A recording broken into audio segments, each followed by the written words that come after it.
I'm a nasty woman. A loud, vulgar, proud woman. To our detractors that insist that this march will never add up to anything, you. Yes, I have thought an awful lot about blowing up the White House. But it may be the Women's March movement itself that is blowing up. It was supposed to spearhead the anti-Trump resistance. Instead, it's devolved into a case of March madness. Women's March founder Teresa Shook is calling on Linda Sarsour, Tamika Mallory and other leaders to resign their posts with the group due to their support for the Nation of Islam leader Louis Farrakhan and other anti-Semitic positions. Sarsour and her colleagues have dismissed Shook as irrelevant. Tammy Bruce is president of the Independent Women's Voice, and if there were a genuine Women's March, she should be leading it, in my view. Well, there you go. Tammy, what's going on here? It's more than just anti-Semitism or Jew hatred.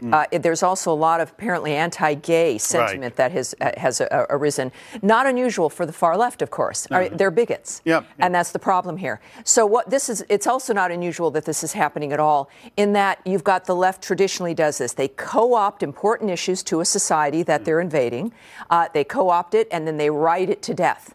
And right now, the Women's March clearly is not now about women's issues at all. They're complaining about white nationalism, white men. It's about race. And it's really just the carcass now of what was for a women's movement. And this is what the left does. And now it's a warning. This is not an isolated incident. It's beginning to try to move into the Democratic Party. And this should be a warning to everyone that identity politics, this is inevitably where it goes. Because in order to be proud of your identity, your personal identity, you've got to be better or different from someone else. And it invites the need for bigotry and for isolating the other individual who is unlike you. Well, you said they're not just anti-Semitic, they're also anti-gay. Yes. Louis Farrakhan, one of his many fascinating statements was that the Jew is responsible for the feminizing of the black man. Oh, lovely.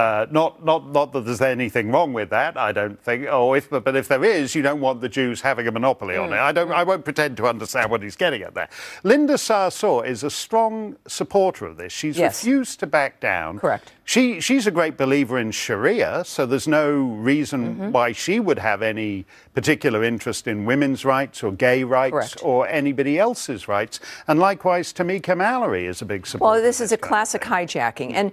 And there is could be I saw this emerging when I was in Now and on the left 25 years ago. The problem, and I have a lot of respect for Ms. Shook, but she's a retired lawyer, lives in Hawaii.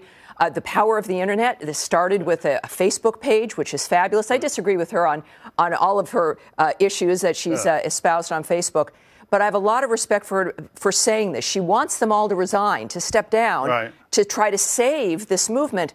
But of course, this will always occur unless you're there and ready to push back, because this is like a virus that occurs with the left, not just the American left, but around the world. This is what they do. They want to divide. They want to disrupt. And that's how they're doing it with this. And there's a lot of work that needs to be done. At least for normal liberals, this is a kind of thing that you must stand up against, because otherwise it's going to consume everything that matters to you. Well, you say normal liberals. Isn't it the case, Tammy, that at some point there's a reckoning that the identity politics coalition is basically incoherent? You know that in parts of Amsterdam and London, as those places have Islamized, the gay bars close and move out. That in the end, you got to pick and choose your identity politics, and maybe Miss Sarsour represents where the energy is in the Democrats. Well, identity politics is inherently not a liberal position. Liberalism is about allowing individuals to live the lives that best suit them. You can't do that by identifying just based on an identity. It's got to be about ideas, right? And inspiration and values about for a larger society and culture. That's the classical liberal framework. That's the American sensibility. That's like 50 years out of date at the Democrats, well, though. It is, but it exists with a base of liberals. I'm convinced of that, and you can still take your party back. I want a strong, loyal opposition to the Republicans because it makes the country better and stronger. And as a result, conservatism then would still prevail because liberals wouldn't be afraid of it because they also want people to be free, and it takes money and success and the free market to be free. Fabulous. That's Tammy's Thanksgiving's greetings to the U.S. Democratic Party. That and my cranberry sauce will get you right through everything. The Democrats will be coming round to Tammy's for Thanksgiving.